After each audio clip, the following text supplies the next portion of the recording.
Well, good morning, brethren. I hope everyone's had a wonderful Feast of Unleavened Bread, had a very beautiful week here.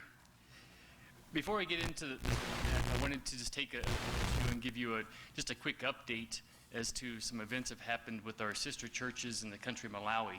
Not necessarily what happened with the churches, but really what's happened in the country of Malawi the last week and a half. It's sometimes very difficult to find news about Malawi because frankly, not much of the world really cares about them. There's not much there. But a week ago, this past Thursday, the president went into cardiac arrest. And they had immediately flew him down to South Africa. And it wasn't until Saturday they announced that he had died.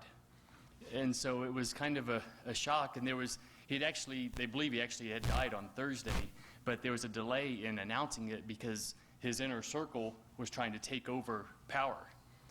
Reason being, the vice president and him hadn't spoken for over a year. There had been a feud. She had been one of his biggest critics of how he was handling the people, the economy, turning into a dictator. So they basically hadn't even spoken. They were trying to get his brother to be the president. And the U.S., the U.K., and the EU, and several countries contacted him and said, hey, you've got to follow your Constitution. The Constitution says the vice president shall become president. And so they, I think it was on Sunday or Monday, they finally announced that. And so the vice president, his name is Joyce Banda, has taken over as the president. And she has a little bit different approach. And so the members there are actually very encouraged by this. And I received a note on Wednesday from one of the members, and I'll just read this. They said, we had a wonderful visit by the Lucers and Cubics. We've been spiritually renewed with the inspiration. The days of unleavened bread are going well through this period when the nation is mourning former President Bingu Mutharika. And it's kind of ironic. Here's a dictator, and yet when he passes away, the whole country goes into this period of mourning, which kind of shows you their heart. They truly are a very warm-hearted people. And he goes on to say here, the political situation is calming now. The new president, Joyce Banda, would like to bring back the donors and settle down the Forex problems. Gas remains a problem, but we hope it will soon be available.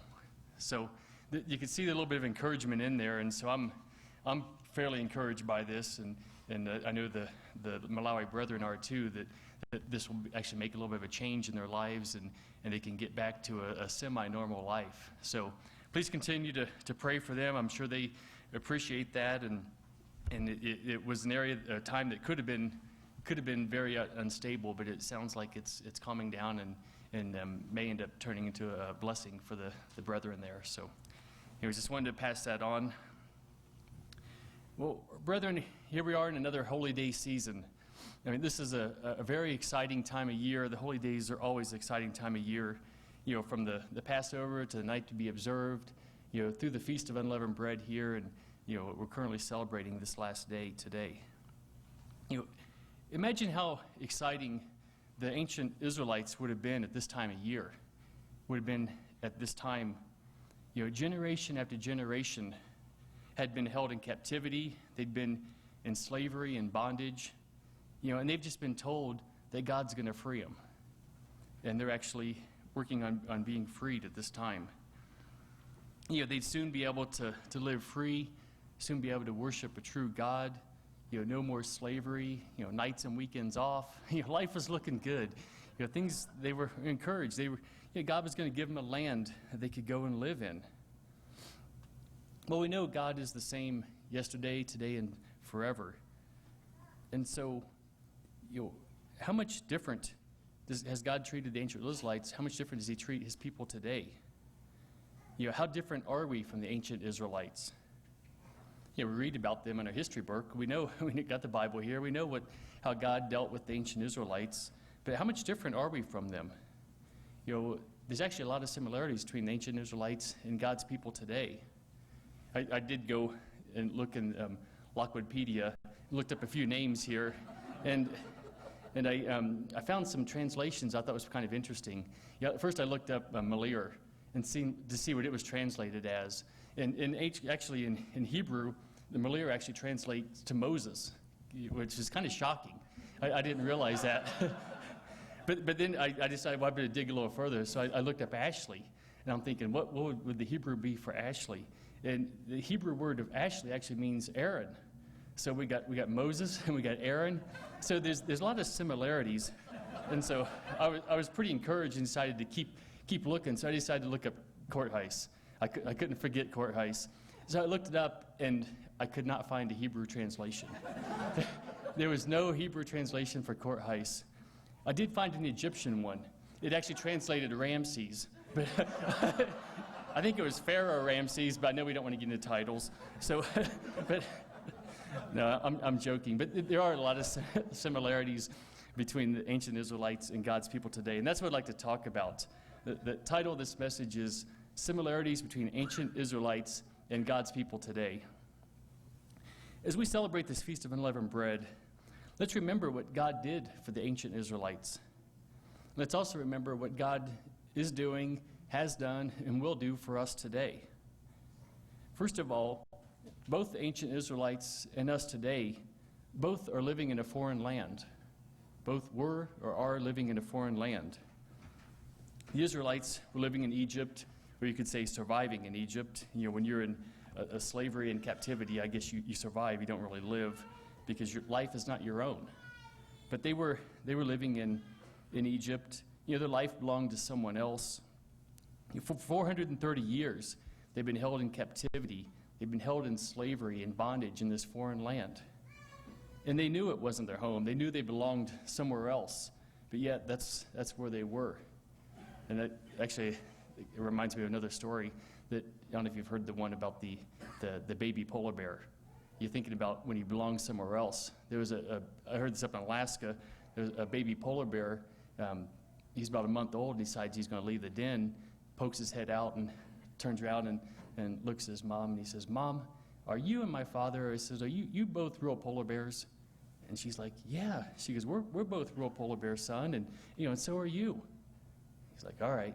And he pokes his head a little further out the den, and he comes back in. He says, "Mom," he says, all my grandparents, were they real polar bears?" And she's like, "Yes, son." She goes, "All of your grandparents were real polar bears. Your father and I are real polar bears, and you're a reat polar bear too." He's like, "Okay."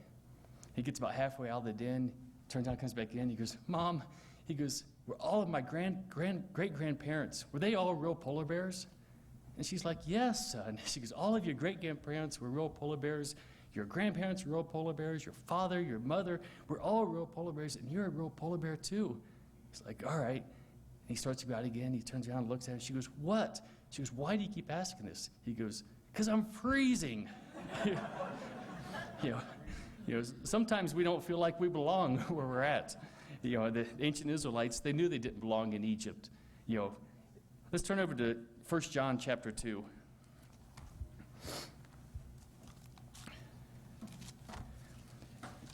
The Apostle Paul here describes the world that we live in.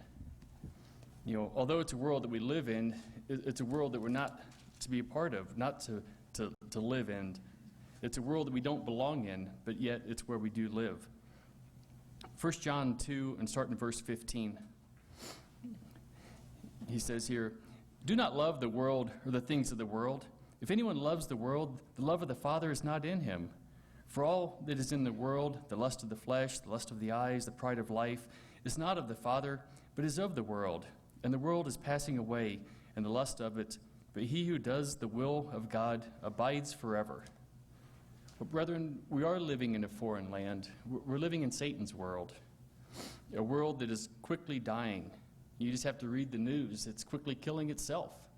We're living in a dying world, and a world that will come to an end, just as quickly as the Egyptian kingdom came to an end. The ancient Israelites did not become part of the Egyptian kingdom. They were living there, but they did not become a part of that, just as we're not to become a part of this world that we live in now. Another similarity between the ancient Israelites and God's people today is God promised deliverance from the foreign land. God promised deliverance from their foreign land. Let's go back here to Exodus chapter 3.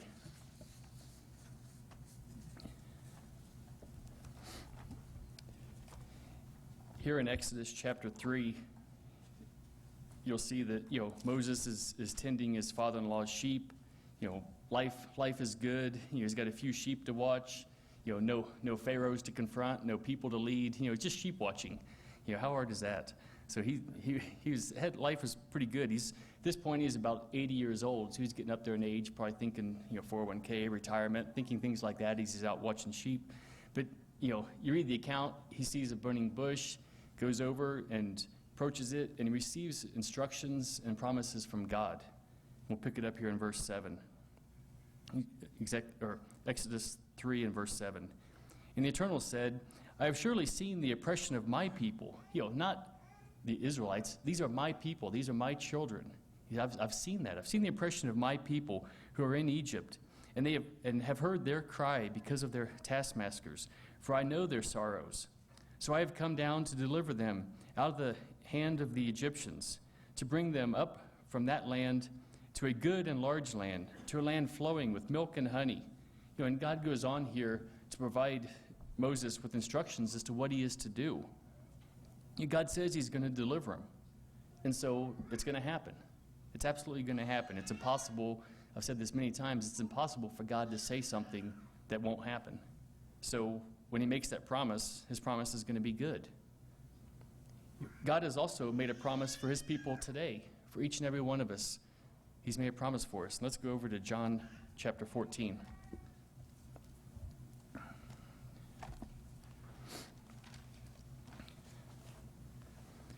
God is talking here to his people. He's talking to you and me. He's talking to his children all around the world. In John chapter 14 and in verse 1. Let not your heart be troubled. You believe in God, believe also in me.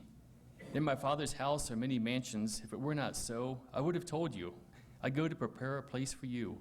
And if I go and prepare a place for you, I will come again and receive you to myself, that where I am, there you may be also. Jesus Christ has promised to return. He's now preparing a place for his people, a place better than a land flowing with milk and honey. He's preparing a place for us. He's preparing his kingdom.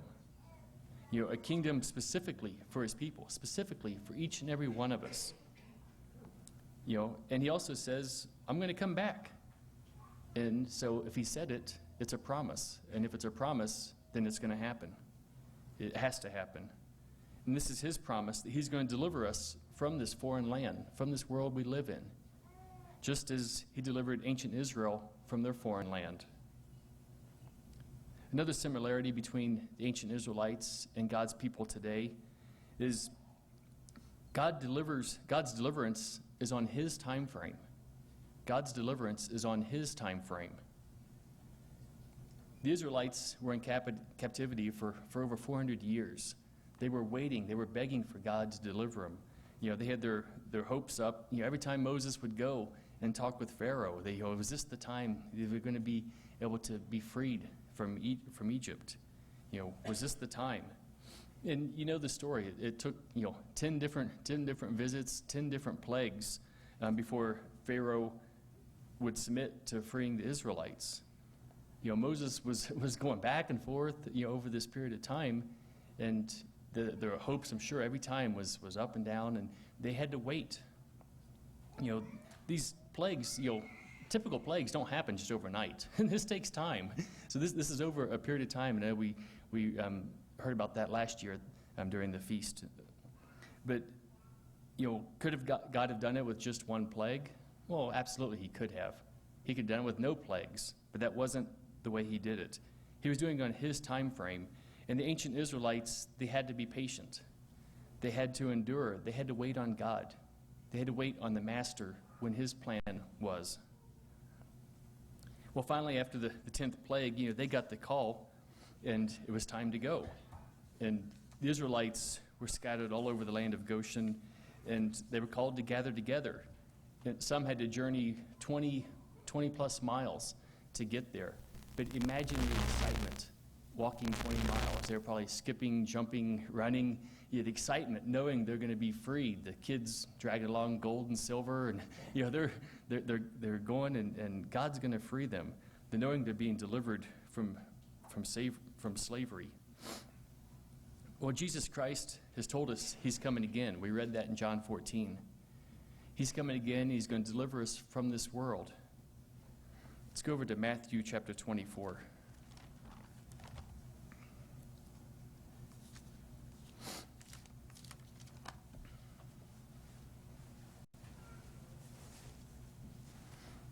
Jesus Christ said he will come again. He's going to deliver us. And he said it, and it's going to happen. But when?